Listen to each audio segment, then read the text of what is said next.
Tu vois, de 110 mètres d'altitude, on a une belle vue sur Paris déjà.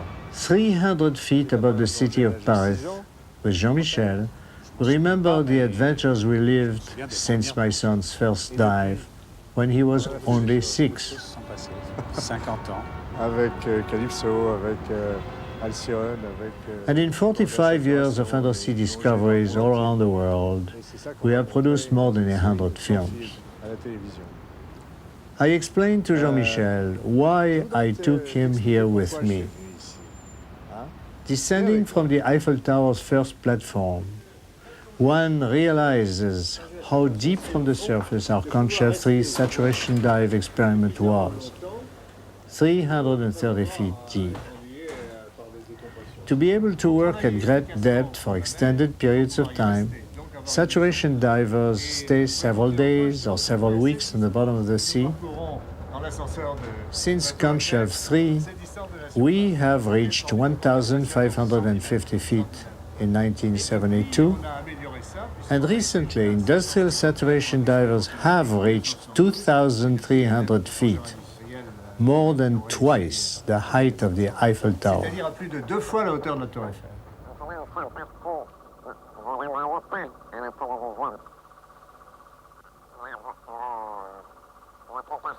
Unworldly sights and sounds herald an adventure into inner space. A journey led by Captain Jacques Cousteau, pioneer of space alive.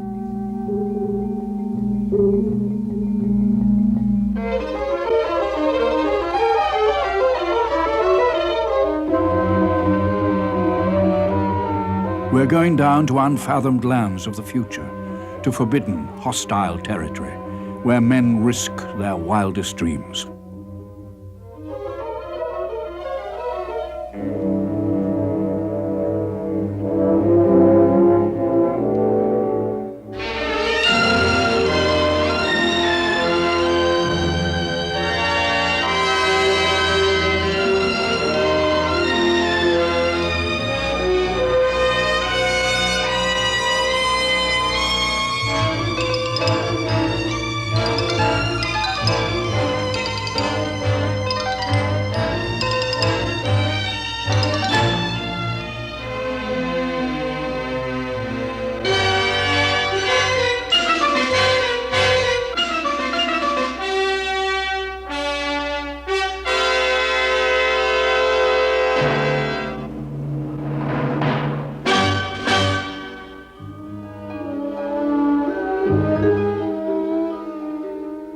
Mother of life, heaving sculptor of mountains, a rough, rude, ageless, engulfing universe.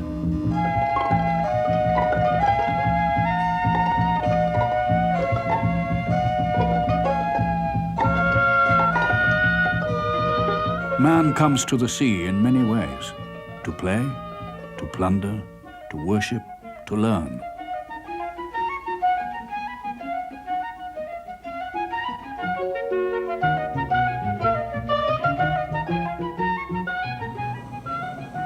Some men approach the sea as sensitive lovers, ardently seeking total intimacy with the element that gave birth to life.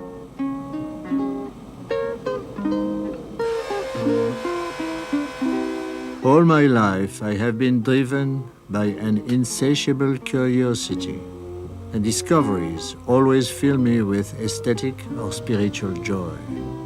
But I also think that it will be the privilege of humans of our time to penetrate this unknown realm and to take advantage of it while protecting it. In 1962 and 63, Cousteau pioneered saturation diving with Conshelf 1 and 2, the first human colonies on the ocean floor. These experiments claimed for humankind the continental shelf, the shoulder of land that stretches from the shoreline out to where the water is 600 feet deep. Part of the month-long experiment, Conshelf 2, was a deep house, 100 feet below the surface. It was home and a diving base for 2 men during 7 days. Now Cousteau is planning his next undersea colony, an outpost 330 feet below the sea, remote from our world, where the sun shines and the breezes blow. At Monaco Oceanographic Museum, Cousteau calls together his next team of undersea pioneers, the future oceanauts. 6 of our most experienced divers will try to live at much greater depth than ever before. The leader is engineer André Laban, at 37, the old man. Christian Bonici, 29, a tough, clever technician. Yves Omer, 24, enthusiastic, quick to learn. Raymond Cole, 27, cool, quiet, reliable. The cameraman is my son Philippe, 25, diving since he was 4 years old. Physicist Jacques Cousteau, 28, runs the scientific work. These men will live at the depth of 100 meters, 330 feet, and work deeper at 360 feet in a cold, silent world of perpetual darkness.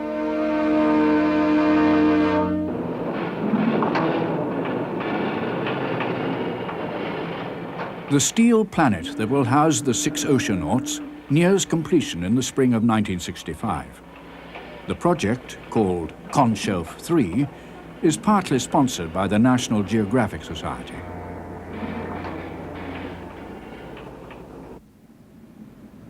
The steel sphere, 20 feet in diameter, is a 2-story home. On the upper level, a large living room with a kitchen corner, a dining lounge, and a laboratory. And here, an air conditioner and a large freezer.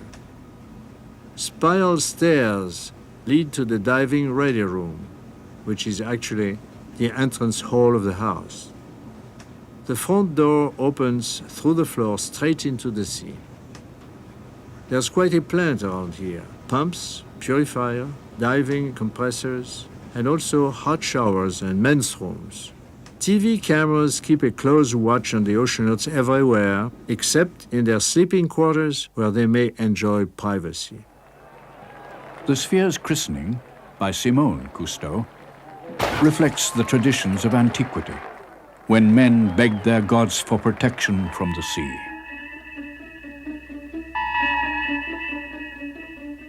Heading for the unknown, even the oceanauts' strong, healthy bodies will be part of their search for knowledge.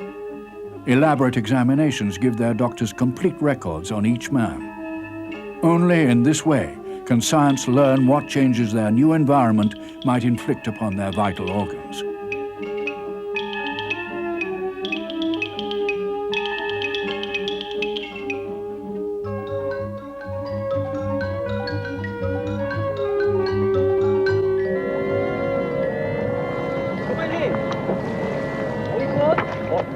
Although all are experienced divers, Cousteau leaves nothing to chance. Daily, he sends the oceanauts to sea to tune up for the ordeal that lies ahead. Even their training dives are filmed.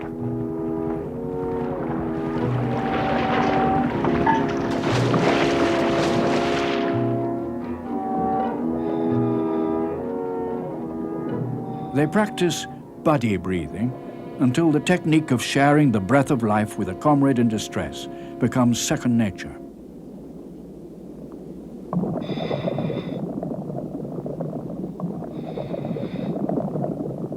They build lung capacity and learn to swim at least 100 feet deep on a single gulp of air.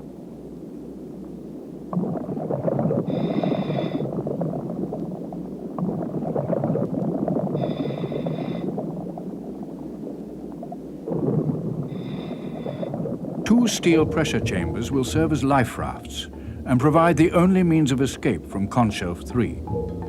Underwater safety expert Albert Falco tutors the oceanauts in every detail of such an evacuation operation. Should an emergency arise, the men could shoot quickly to the surface, sealed inside the chambers at the pressure of their undersea home. If the pressure was not maintained, bubbles would boil up in their bloodstream, killing them instantly by air embolism. Now Cousteau orders the final outfitting of Conshelf 3. The undersea house will carry supplies for 3 weeks. Frozen meals, color-coded for quick identification, will provide 12 types of menu.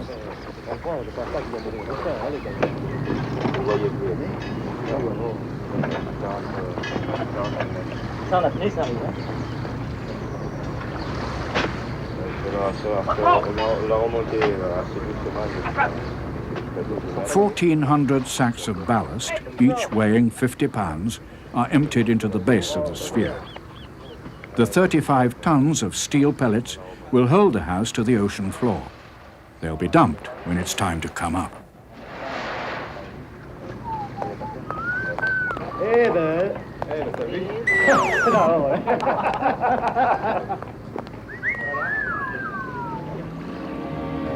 September the 17th, 1965.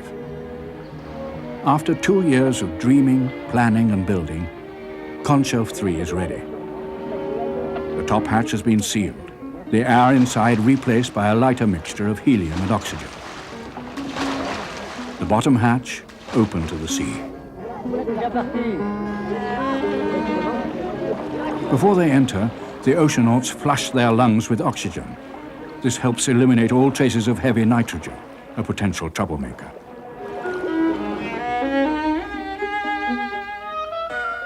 The entrance door to their underwater home is 15 feet below the surface. The increased pressure inside the sphere prevents the water from rising through the hatch. Après vous, André. Ah non, après vous, s'il vous plaît.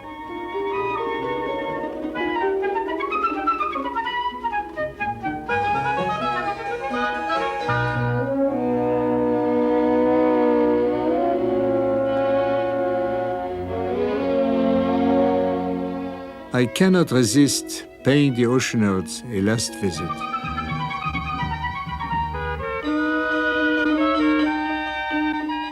These young men are excited to live their adventure all by themselves. With pride and pain, I suddenly realize I no longer belong to the same generation. Au revoir et bonne chance.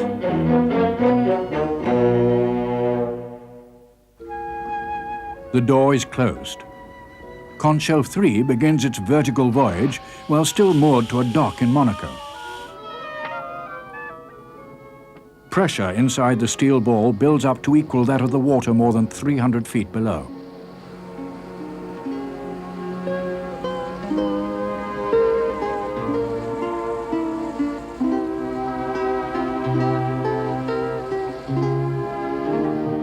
Rising pressure shrinks insulation panels, and Labon televises a damage report to crewmen outside. The trouble will be easily fixed. By nightfall, the oceanauts have been sealed inside their new home for 8 hours. As their atmosphere levels off at 11 times normal pressure, Conshelf 3 is ready to move out. Power lines and telephone and computer communications cables link the sphere with the towing ship. They sound a bit like Donald Duck, and it will take several days for the oceanauts to understand each other. The weird effect is caused by helium, which modifies vibrations of the vocal cords.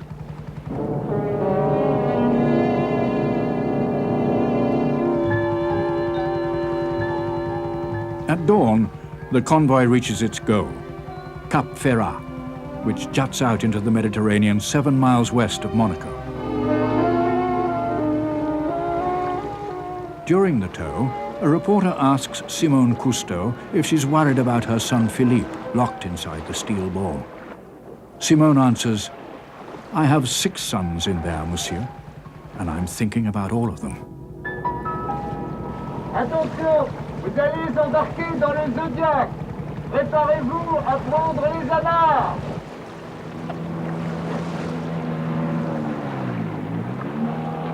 Cousteau's team still faces a long day's work before the oceanauts can be sent safely to the bottom.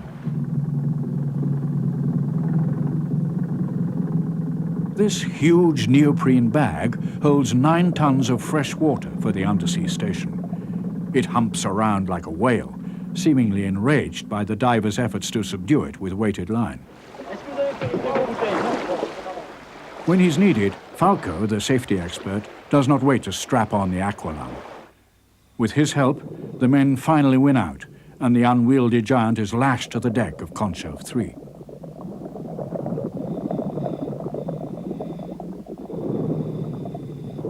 Cousteau's team works with renewed energy. The French Navy Weather Service predicts that autumn gales will strike this coast tonight. There's no time to lose.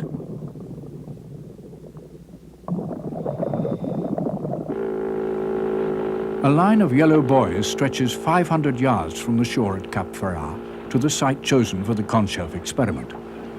Cousteau's men call it the Loch Ness Monster.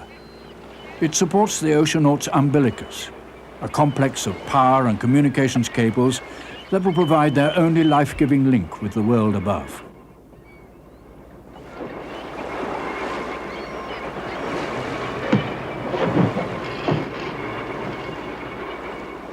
Our first two Conshelf experiments convinced me that it was wrong, because it was expensive and dangerous, to make the undersea people dependent on surface ships.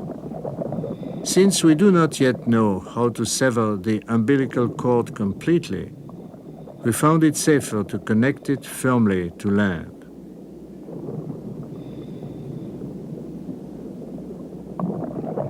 In gathering darkness, the cables are plugged into the undersea house and all connections double-checked.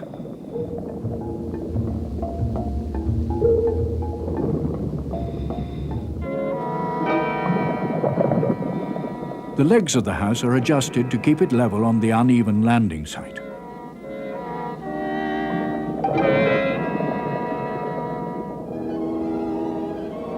All is ready. At midnight, Conshelf 3 begins its vertical voyage to a new frontier.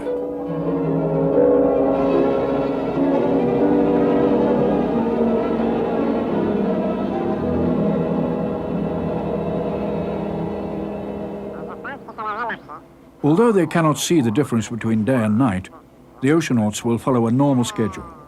They will learn to ignore the television eye that watches them all the time.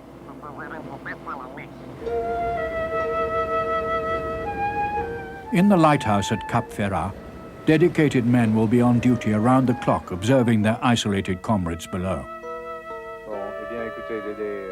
Simone and Jacques Cousteau take the first watch.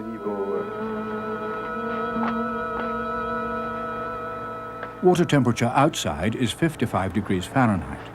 This is no threat for normal diving, but the helium the men breathe steals body heat many times faster than normal atmosphere. An unprotected helium breather in 55 degrees water would in effect be standing naked at the North Pole. He would begin freezing to death. Yves Omer and all the oceanauts will wear a special vest filled with incompressible beads containing air at atmospheric pressure. The vests conserve essential heat in the heart, lungs, and other vital organs. The new vest is worn sandwiched between two double-thick foam rubber wetsuits. Should the oceanaut lose control, the extra heavy belt weights would anchor him safely at the bottom. A naturally buoyant ride towards the surface would kill him by explosive decompression. The triple-tank aqualung filled with helium and oxygen, heliox, is kept only for an emergency. At this depth, it could support life for only 3 to 4 minutes. Enough heliox to permit 1 hour's work outside would require an aqualung as big as an automobile. But normally, compressors feed heliox to the divers through hoses connected to the house. Exhalations are sucked back by another hose to be purified and breathed again.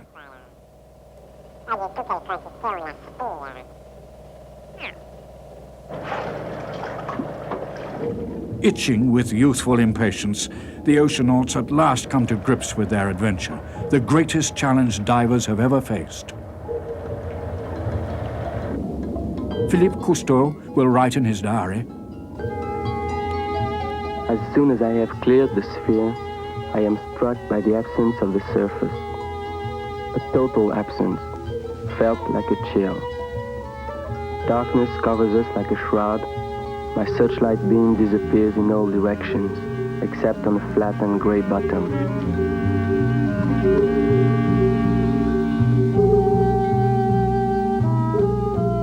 The hoses of our new breathing system coil like snakes.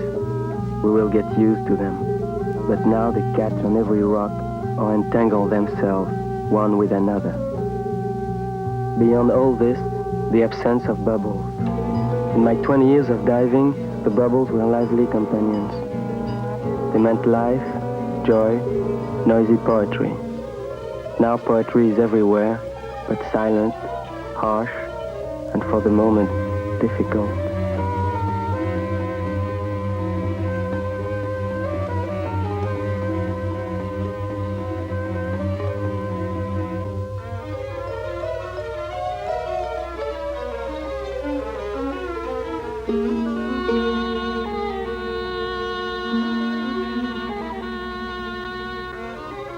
This first dive is the break from the past, sad and magnificent at the same time.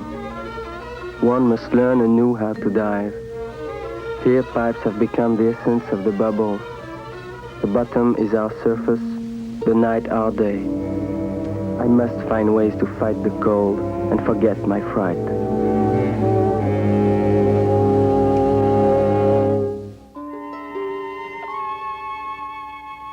Only a solitary buoy marks the lonely outpost below. At the bottom, in Conshelf 3, a new day begins. The oceanauts have grown accustomed to their weird environment. Though they cannot feel the pressure, countless trifling details make them keenly aware of its presence. Water for breakfast coffee does not boil, even when heated to more than 300 degrees.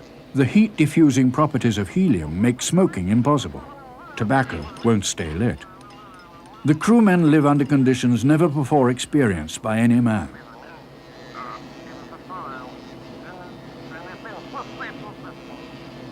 The oceanauts also serve as guinea pigs for science. Daily physical exams collect mountains of data on how the human organism functions under pressure of 160 pounds per square inch.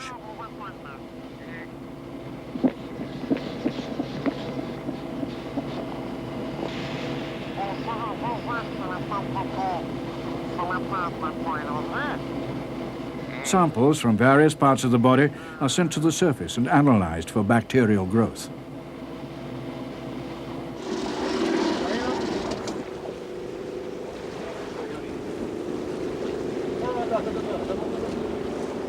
My companions inhabit a submerged planet that is too deep to visit by aqualung.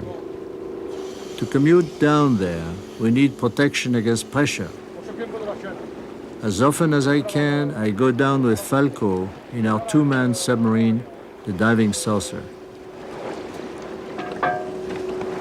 André Laban, who will now lead the oceanauts below, was one of its chief designers.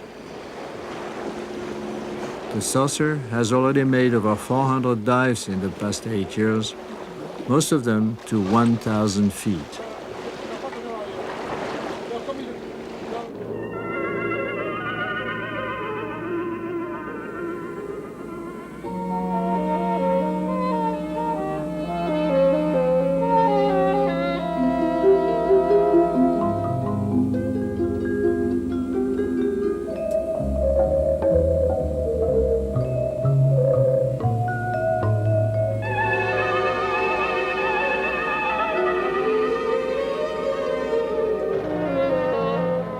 During the night, Laban has heard strange noises.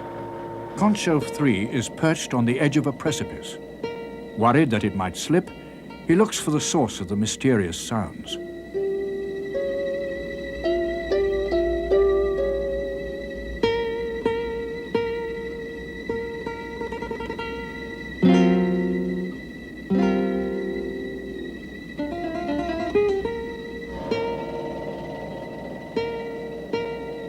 I get a strange feeling the oceanauts have become like specimens in an aquarium, sealed off from us by a thick window. We are close to them in space, but we are kept worlds apart by pressure. The only helping hand we could hold out to them would be the saucer's cold steel claw.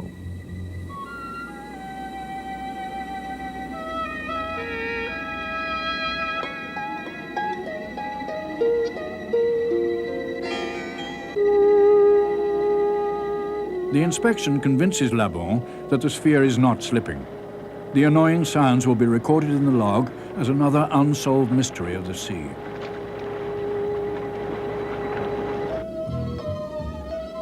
Like all men in love with nature, Cousteau and his colleagues are concerned about contamination of the Earth's resources.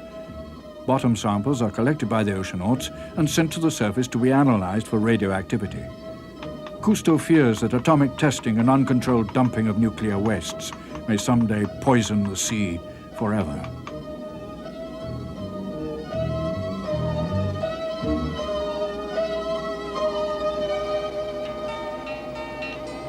Stored in a deep freeze at a temperature of 40 degrees centigrade below zero, the oceanauts' food takes 24 hours to thaw.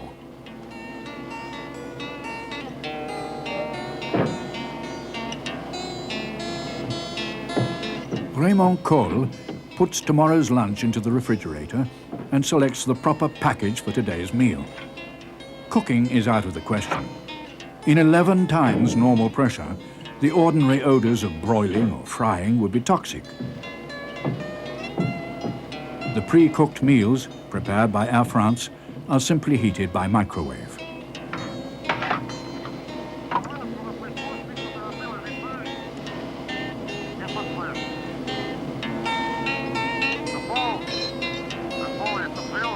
Somewhere in Paris, the chef who prepared the Conshelf cuisine will be pained to learn that his efforts were wasted.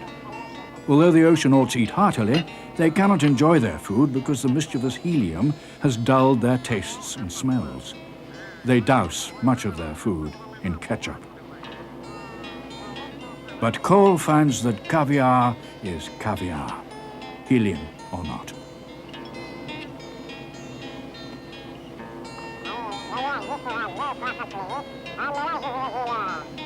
Paper plates and disposable water cans eliminate dishwashing. Everything left on the table will be sent back to land for analysis by dietitians keeping track of the oceanauts' intake of calories. For thousands of years, men have dumped their waste into the ocean.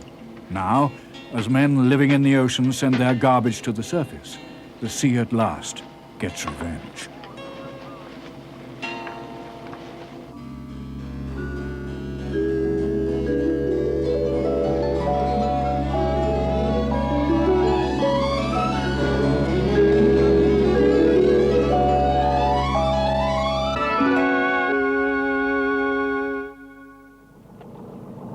Although cut off from direct contact with the men below, the Cousteau Navy keeps Conshelf 3 well supplied.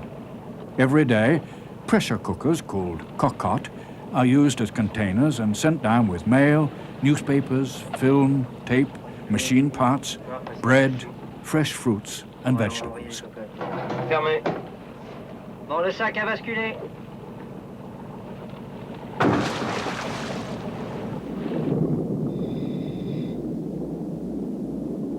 The upper terminus of this 300-foot dumbwaiter is moored 30 feet below the surface to avoid interfering with passing ships.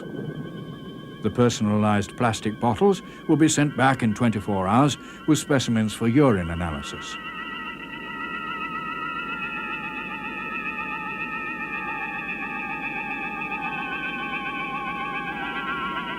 Later, the day's second shipment for Conshelf 3 is prepared.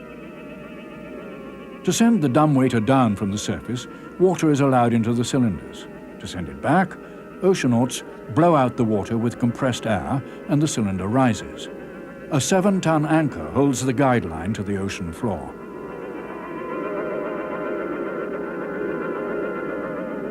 The heavy cocotte forces the diver to walk instead of swim, and clouds of mud kick up from the bottom. Even this is part of the Conshelf experiment, to determine how well oceanauts can perform heavy manual labor.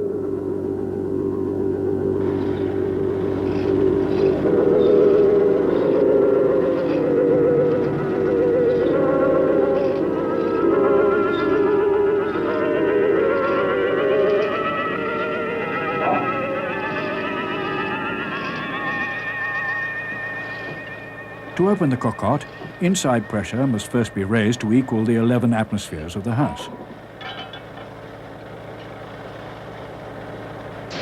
To 6 men living together inside an 18-foot steel ball, every shipment is a gala event. Food, clean laundry, and an unexpected package. It's marked, "This side up."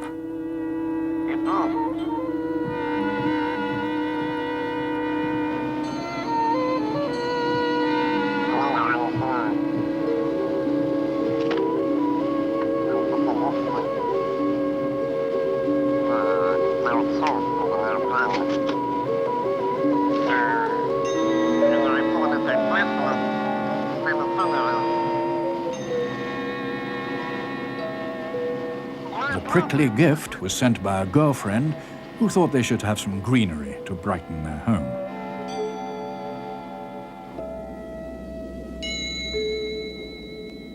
In the perpetual darkness outside the sphere, Philippe Cousteau focuses his underwater camera on a unique experiment.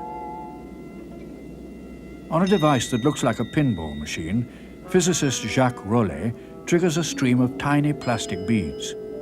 Measuring their dispersal on a grid may give science new insight into the laws governing turbulence and the spread of polluting materials deep within the sea.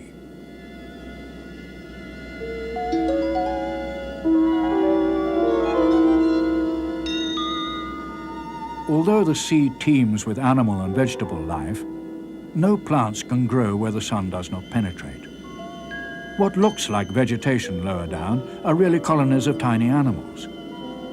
But the black depths are full of drifting plant spores, and Cousteau has asked if, with the help of artificial light, the basic life process, photosynthesis, can be introduced into deep layers where it has never occurred before.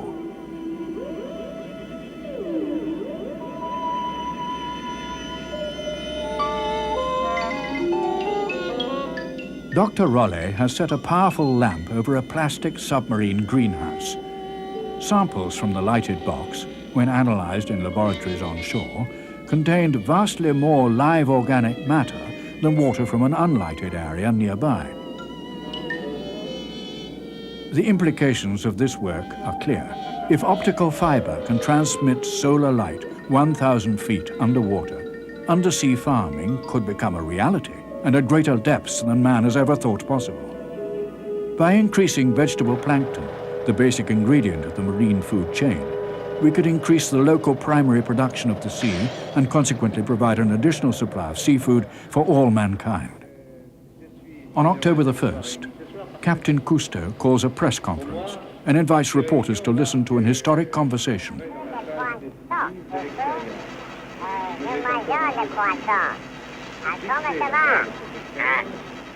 A phone call to the US Navy's Sea Lab 2 in the Pacific.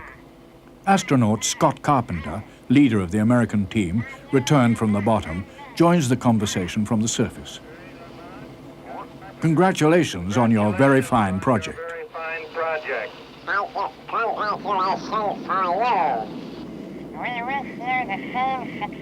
The oceanauts use a bag of neon to try to overcome the helium squeak, but with little success.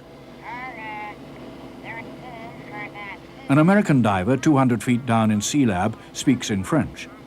Labon and Philippe Cousteau speak in English. But both sides are afflicted by helium, and neither discovers until the end which language the other is using.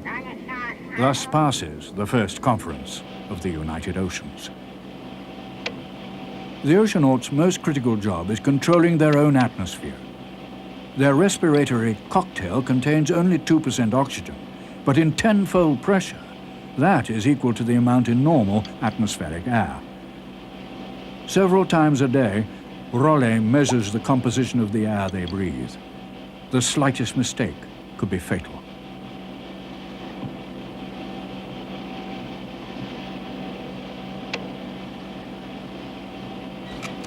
To backstop Rollet's instruments, automatic readings pour day and night out of the sea, up the cliff and into the matching recorders in the Lighthouse Control Center at Cap Ferrat. From here, the data are fed to Monaco's Oceanographic Museum, where a battery of computers records and analyzes hundreds of bits of information every second. The miles of tapes and towers of punch cards will keep Cousteau's team busy for months to come, analyzing what happens to men and machinery at the bottom of the sea.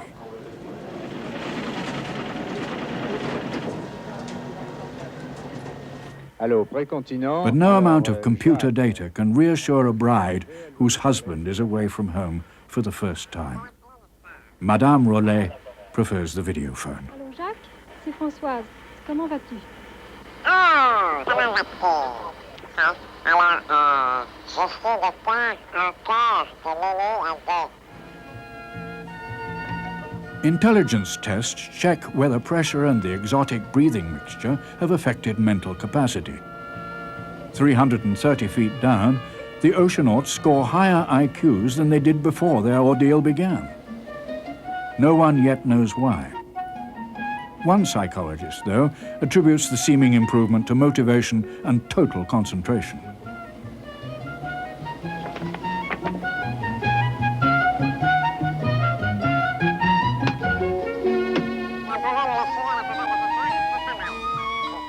Tonight, André Labon takes the first watch.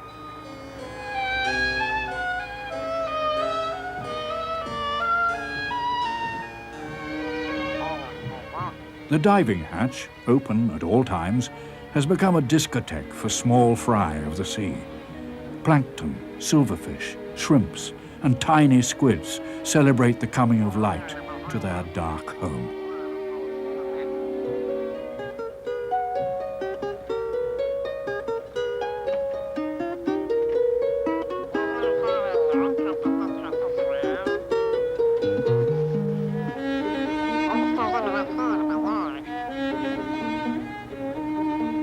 Labon writes in his diary, "These fish visiting us live only in the deep.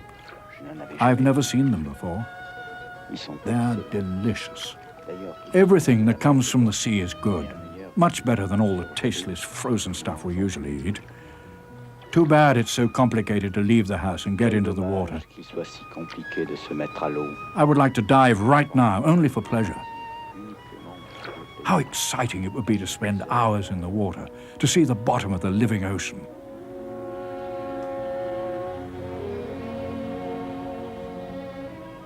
This is the first time I've seen a St. Peter's fish so tame. Did it come because of me, or because of the light, or because of the helium? It pleases me. I like him.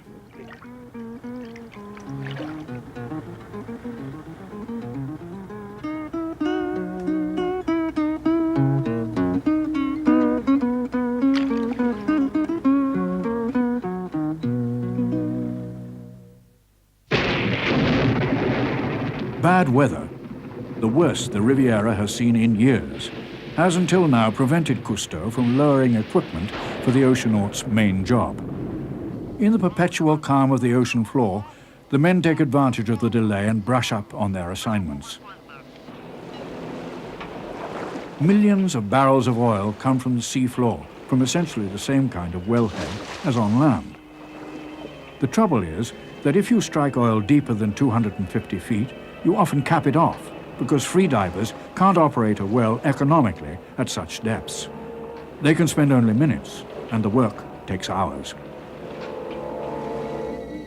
Now the oceanauts will try to repair a production-type wellhead 370 feet deep in the sea.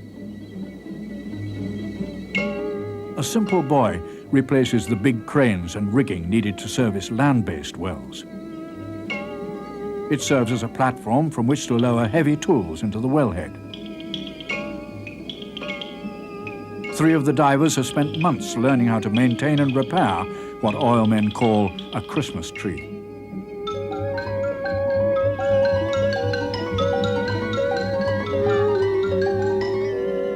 The bird-like mobility of the undersea oilmen speeds the work. The oceanauts are working against the clock in this simulated repair job.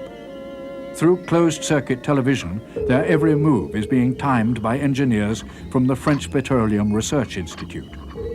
If Cousteau's men can do the job, they will be taking a giant leap forward in man's economic occupation of the ocean floor. The wellhead is currently under a pressure of over 2,000 pounds per square inch, exerted by compressed air instead of by oil, but just as real and dangerous. A small mistake could bring disaster to man and machine. The undersea oil crew must first seal off the well in order to begin replacing parts in the main valve. Ici, ça y est, je les vois très bien sur l'écran et je crois qu'ils ont réussi à mettre le plug en place. Ils se frottent les mains, ils vont rentrer, je pense. The plug is set. The wellhead has been sealed. Rubbing their hands in celebration, the oceanauts now begin the final steps. They will complete the job in 45 minutes, as fast as most riggers can do it on land.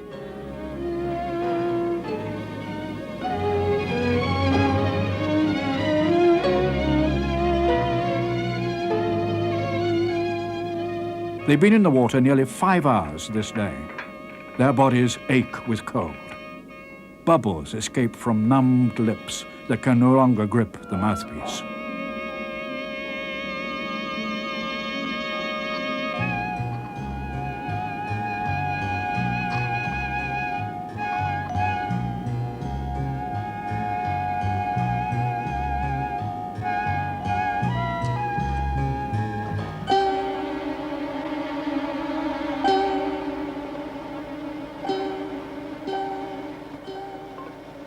These brave young men have made Conshelf 3 a complete success, paid for in agony which they suffered without complaint. And when I see the lines of pain etched into their faces by cold, I am happy to tell them that it's time to return. On peut considérer la mission comme terminée. At the Christmas tree, an oceanaut says goodbye to a little fellow who has been his companion for 3 weeks. An octopus is a bit like a cat. It likes to be petted.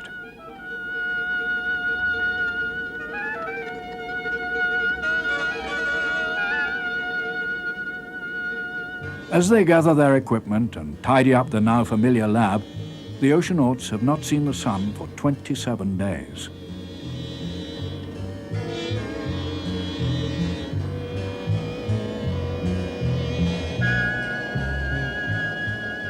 The last oceanaut to return closes the outside door. Only the camera in the diving saucer is witness to the most dangerous part of the adventure. The oceanauts are going to take Conshelf 3 to the surface without outside help. The sphere must have an absolute pressure seal. Although the hatch has stood open for weeks, if it leaks now, it could bring tragedy. A thorough 2-hour check confirms every step in the complex procedure for return.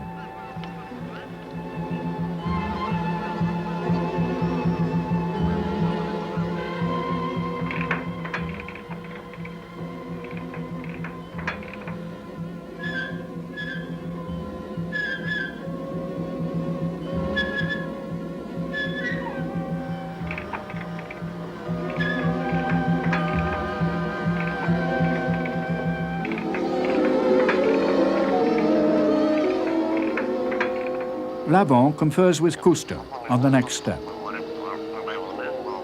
Conshelf 3 is 2 hours late. Anxious friends on shore can only speculate about the unseen drama below. Compressed air is then used to blow water from emergency ballast tanks.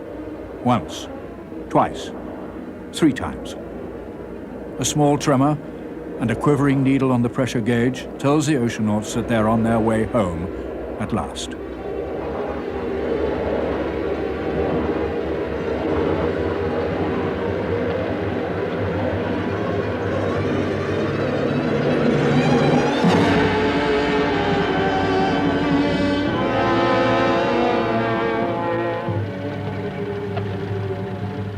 But even now, on the surface, the men are denied their reward of sunlight and air.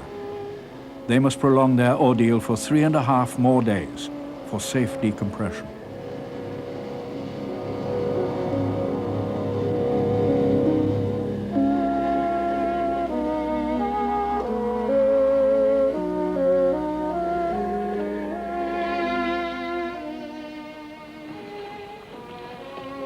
The Conshelf log will note that in Monaco Harbour, at 11:30 p.m. on October the 17th, 1965, the oceanauts sustained their first casualty.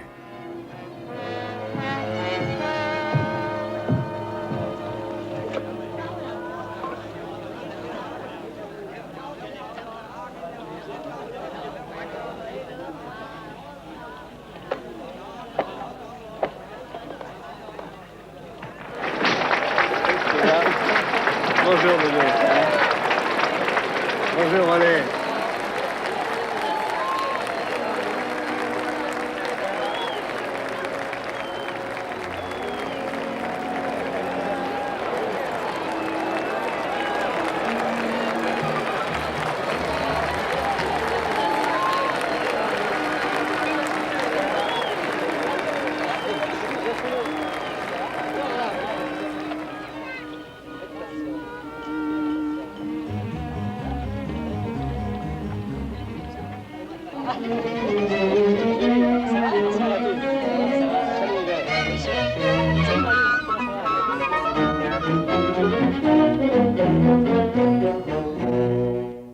From now on, it will be possible to perform any kind of work anywhere on the undersea extension of the continental shelf, down to a depth of 600 feet. The total area of the world's continental shelf is equivalent to a territory 3 times larger than the United States.